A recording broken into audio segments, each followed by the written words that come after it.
तो आदाब, नमस्कार, गुड इवनिंग, सत श्रीकाल। एक बार फिर आप तमाम लोगों का स्वागत है क्राइम तक की कहानी के इस एपिसोड में। उम्मीद है पूरी फैमिली अच्छी होगी, अपना और अपनों का ख्याल रख रही होगी। 14 नवंबर की बात है।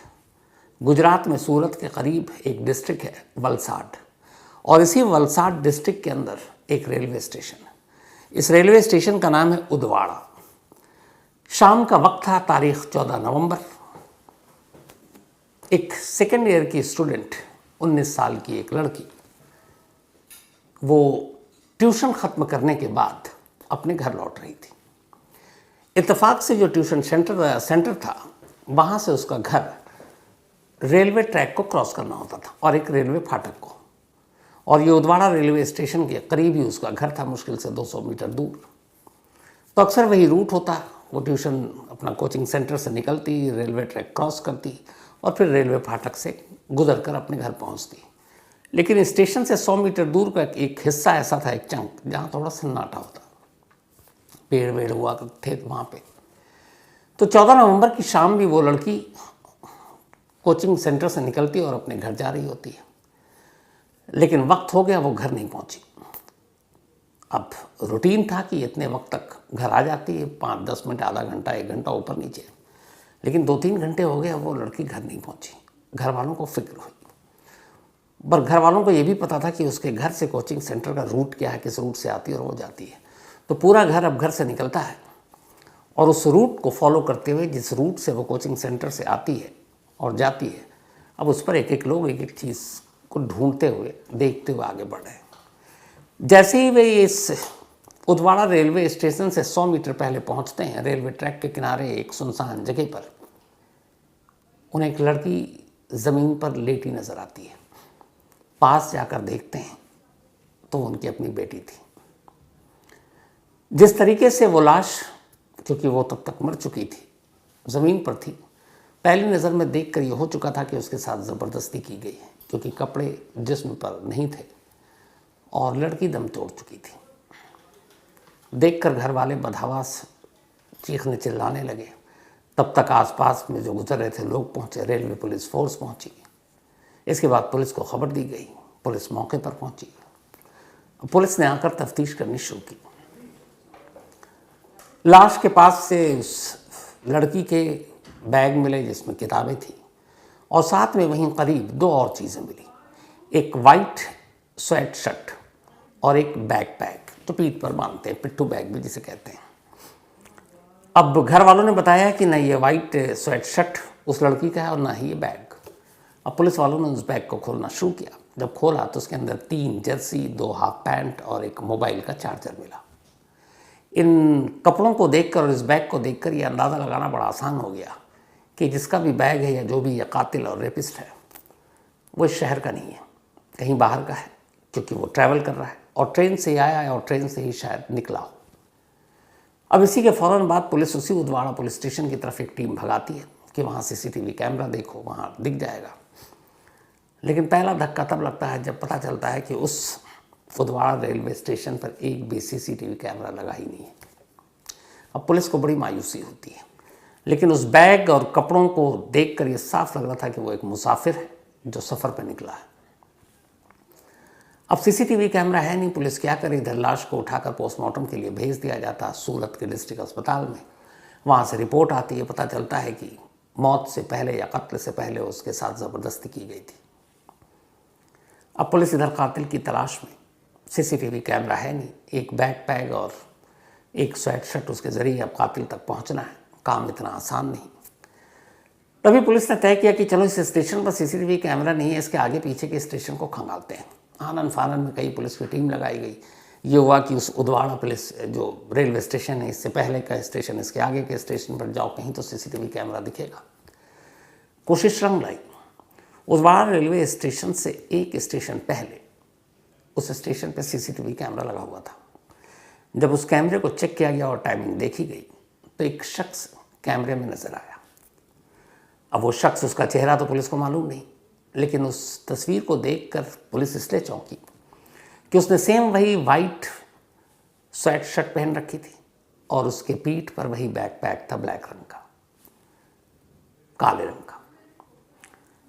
अब स्टेशन की दूरी एक स्टेशन पहले और एक स्टेशन बाद और वो उसने वही शर्ट पहन रखी है, वही बैग उसके कंधे पर है, तो बड़ा आसान हो गया ये पता करना कि यही वो शख्स है, क्योंकि वही चीज़ पहने हुआ है जो बरामद हुई, जो मौके से मिली।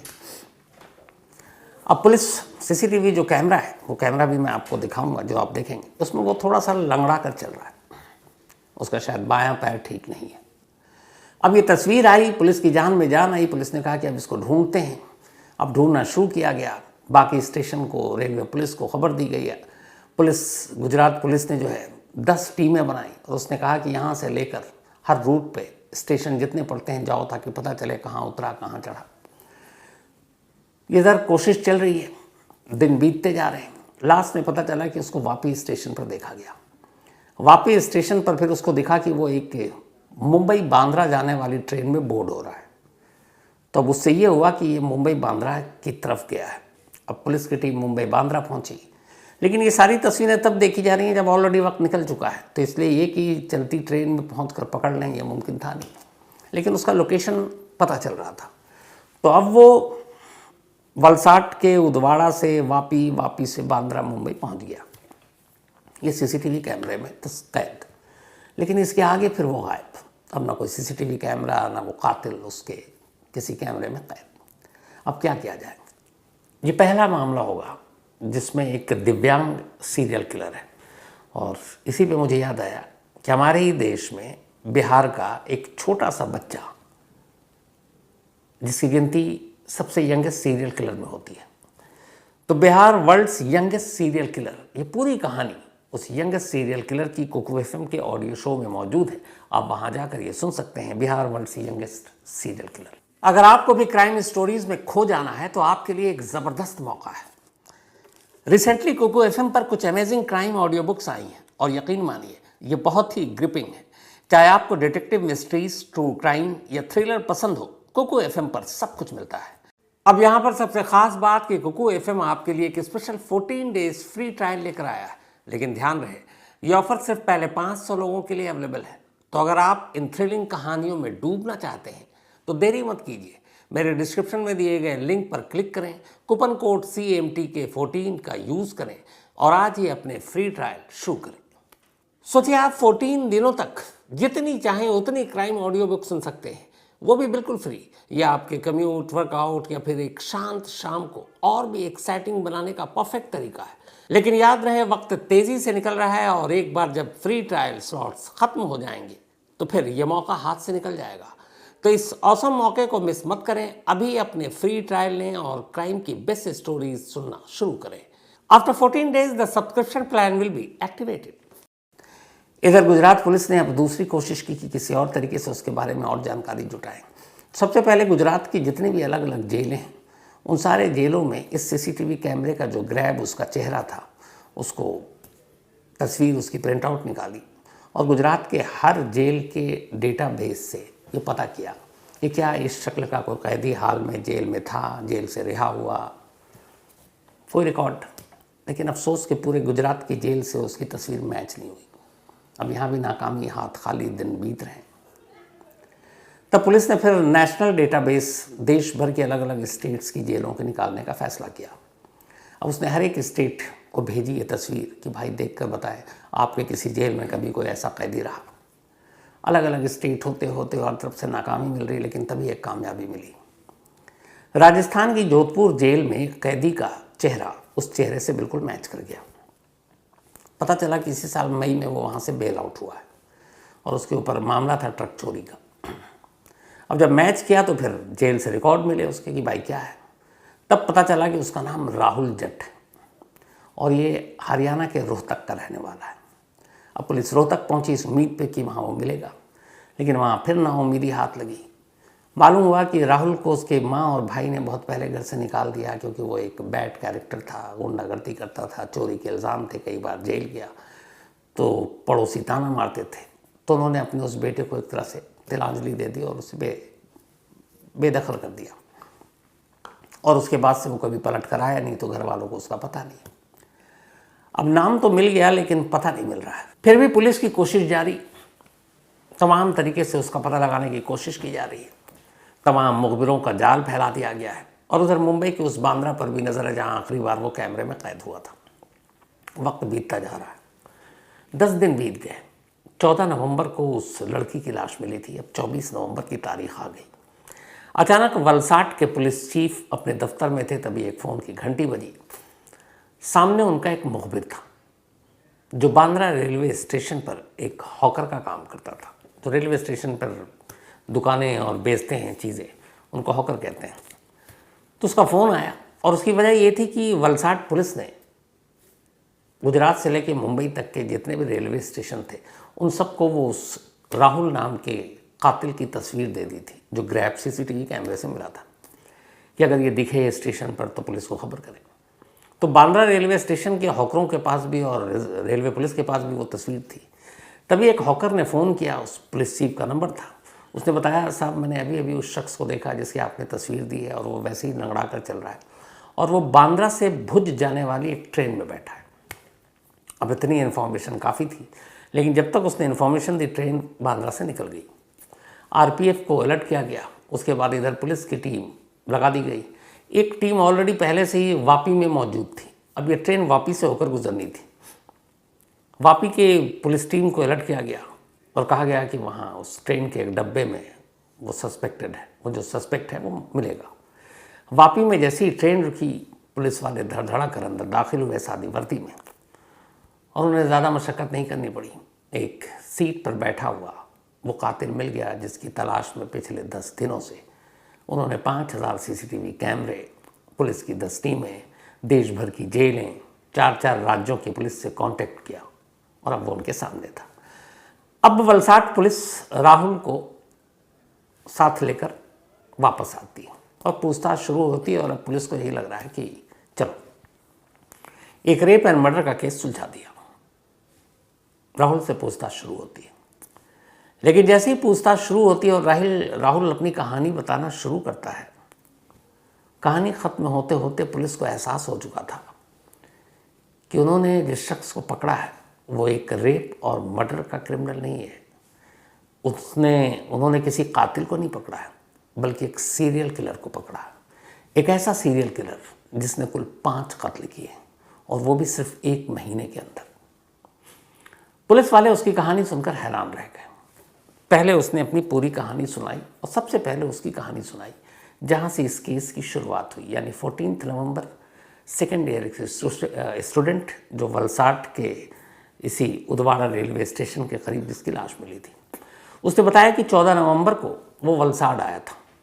वहाँ कुछ दिन उसने एक होटल में काम किया था, फिर चला गया था छोड़कर। कुछ पैसे बकाए थे, वो पैसे लेने आया, पैसे लिए और फिर वापस सब वो उदवाड़ा स्टेशन की तरफ आया। यहाँ से उसे ट्रेन पकड़कर मुंबई जाना था। ट्रेन में वक्त था तो प्लेटफॉर्म के इर्द गिर्द घूमने लगा। तभी जब वो प्लेटफॉर्म के बिल्कुल लास्ट छोर पर था तो उसने देखा कि वही लड़की लौट रही है, उस वक्त ट्यूशन पूरा करके। उसे देखा आसपास, मैंने देखा बिल्कुल सन्नाटा था, कोई था नहीं, शाम का वक्त हो चुका था। तो मैंने उस लड़की का 100 मीटर तक पीछा किया और मैं मौके की ताक में था। 100 मीटर के बाद मुझे रेलवे ट्रैक के पास एक ऐसी जगह मिली जहाँ एक तरह से काफ़ी पेड़ थे, झाड़ियाँ थी और कोई लोग दूर दूर तक नहीं। बस मैंने मौका देखा। अच्छा, वो लड़की के पीछे पीछे चल रहा था, लेकिन लड़की को कुछ शक भी नहीं हुआ क्योंकि लोग बहुत सारे आते जाते हैं। लेकिन एक सन्नाटे में मौका मिलते ही उसने लड़की को दबोचा, उसके मुंह पे हाथ रखा, उसे धमकाया और फिर उसके साथ ज़बरदस्ती की। इसके बाद उसने उसका गला घोंट दिया। गला घोंटने के बाद, ये सब करने के बाद उसे प्यास लगी।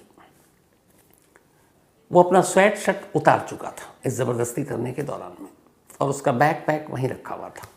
अब उसके सामने उस लड़की की लाश पड़ी थी जिसको थोड़ी देर पहले उसने मारा और जिसके साथ ज़बरदस्ती की थी। लेकिन अब उसे प्यास लगी। 100 मीटर दूर स्टेशन प्लेटफॉर्म था। उसने देखा आसपास कोई दूर दूर तक नहीं, इस लाश पे किसी की नज़र भी नहीं पड़ेगी। वो अपना बैग पैक और वो स्वेट शर्ट छोड़कर सिर्फ गमछे में, चूँकि अंदर बनियान भी था, वापस जाता है प्लेटफॉर्म पर। प्लेटफॉर्म पर जाने के बाद एक जूस का पैकेट लेता है, एक दूध का पैकेट लेता है, पीता है और फिर वापस आता है इस इरादे के साथ कि वो फिर ज़बरदस्ती करेगा एक मुर्दा लाश के साथ। लेकिन जैसे ही वो पहुंचता है वापस तो देखता है कि उस जगह पे भीड़। इस दौरान हुआ ये कि लड़की चूँकि वक्त पे घर नहीं पहुंची, कभी लेट होता नहीं था, उस दिन 2-2.5 घंटा ज़्यादा हो गया, तो घर वालों को फिक्र हुई। उसके बाद वो निकले, उसे ढूंढने, रूट पता था घर से कोचिंग सेंटर तक का। ये भी पता था रेलवे ट्रैक से होकर गुजरती है। तो इत्तेफाक से वहीं उनको लाश दिख गई और वो लोग पहुंच गए, भीड़ जमा हो गई, पुलिस आ गई, रेलवे पुलिस आ गई। और ये वहाँ पर जाकर दूर से इस भीड़ को देखा और ये समझ गया कि अब ये बात खुल गई है। ये वापस पलटता है, अपना बैग पैक और अपना स्वेट शर्ट वहीं छोड़ देता है, प्लेटफॉर्म पर आता है, जो नेक्स्ट गाड़ी आती है उसमें बैठकर वहाँ से निकल जाता है। वो चला गया, लेकिन वो बैग पैक और वो उसका स्वेट शर्ट ये एक अहम सबूत बन गया उसे पकड़ने में। अगर वो उस दिन न छोड़ता वो दोनों चीज़ें, तो उस स्टेशन पे सीसीटीवी कैमरा भी नहीं था। और किसी भी स्टेशन के अगर सीसीटीवी कैमरे में वो कैद भी दिखाई देता तो फिर कैसे पता चलता है कि यही वो कातिल या रेपिस्ट है, क्योंकि उस सामान के अलावा और तो कोई उसकी पहचान थी नहीं, कोई विटनेस नहीं था, किसी ने चेहरा नहीं देखा।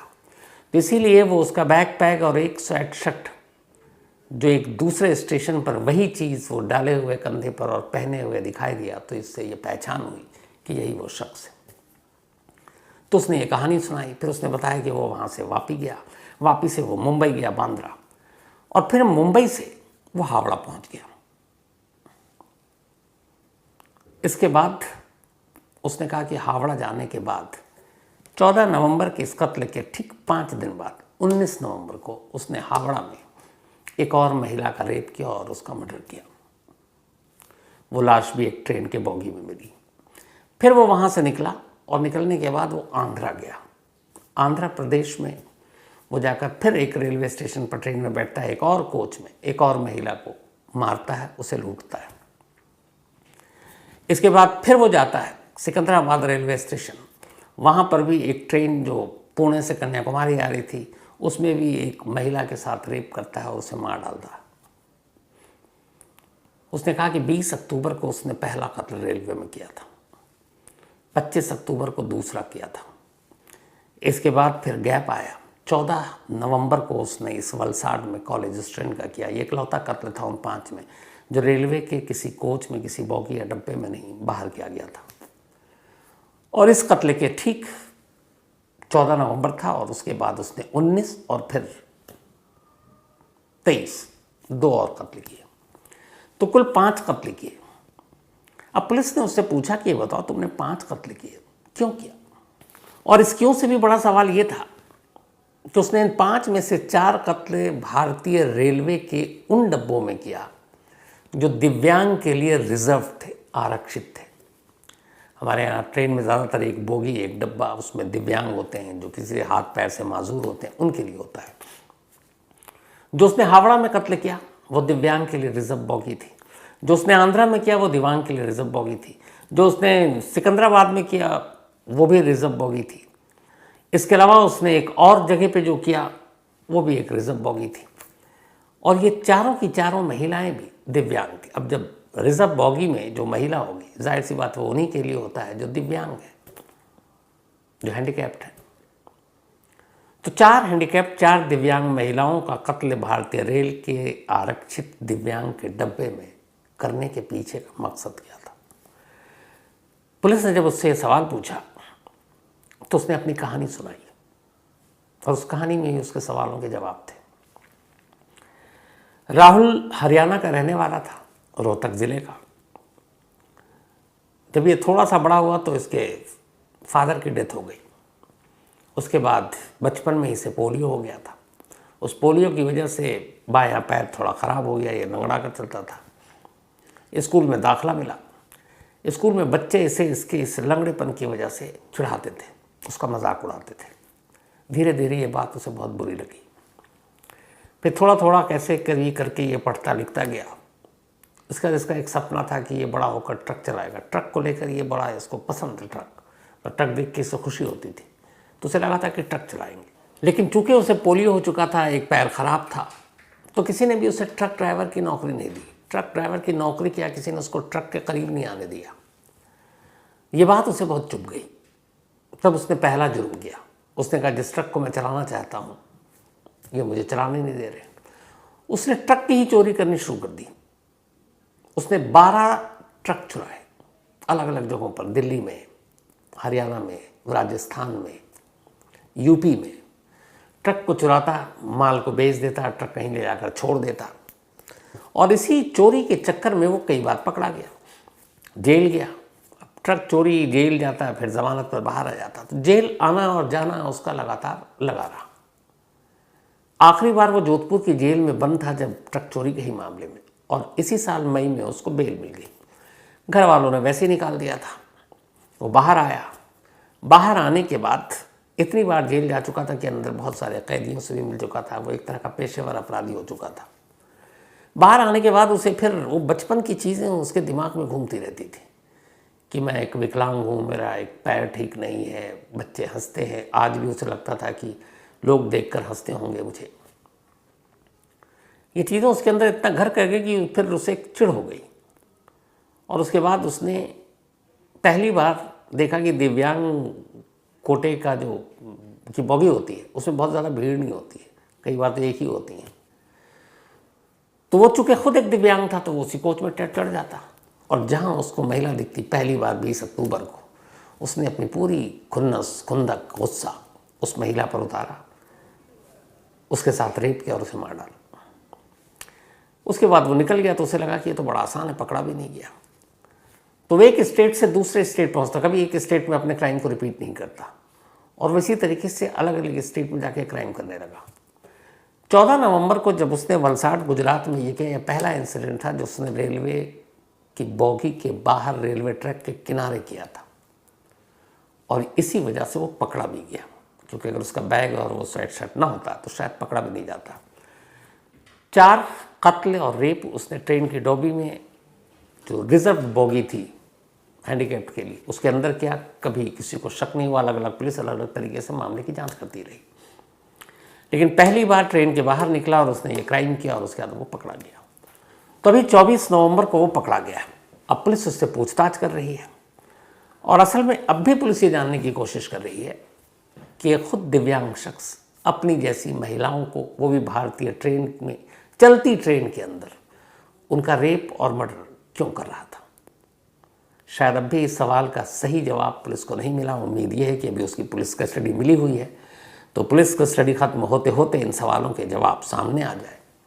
लेकिन ये अपने आप में हैरान करने वाली बात है कि चलती ट्रेन में भी महिलाएं महफूज या सुरक्षित नहीं हैं, क्योंकि 4 कत्ल हो गए। अगर ये वलसाड वाला कत्ल ना होता तो पता नहीं ये सीरियल किलर और कितनों को अपना शिकार बना लेता।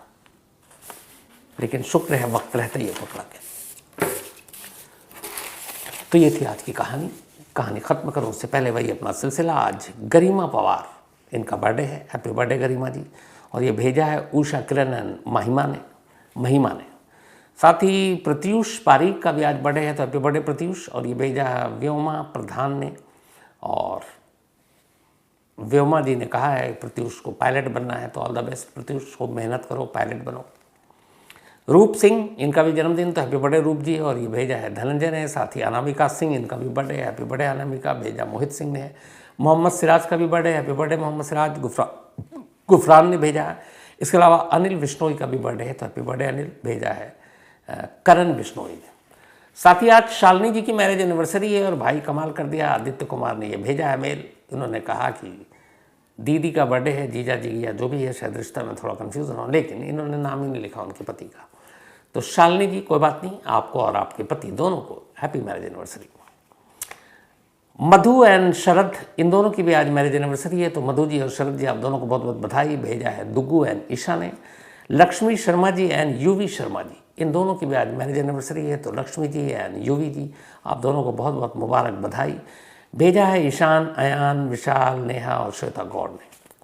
लेकिन याद रहे, वक्त तेज़ी से निकल रहा है, और एक बार जब फ्री ट्रायल स्लॉट्स ख़त्म हो जाएंगे तो फिर ये मौका हाथ से निकल जाएगा। तो इस औसम मौके को मिस मत करें। अभी अपने फ्री ट्रायल लें और क्राइम की बेस्ट स्टोरीज सुनना शुरू करें। After 14 days the subscription plan will be activated. तो कहानी में आज इतना ही। अब आपसे मुलाकात होगी कल रात 9 बजे किसी नई कहानी के साथ। तब तक अपना और अपनों का ख्याल रखिएगा। Thank you very much.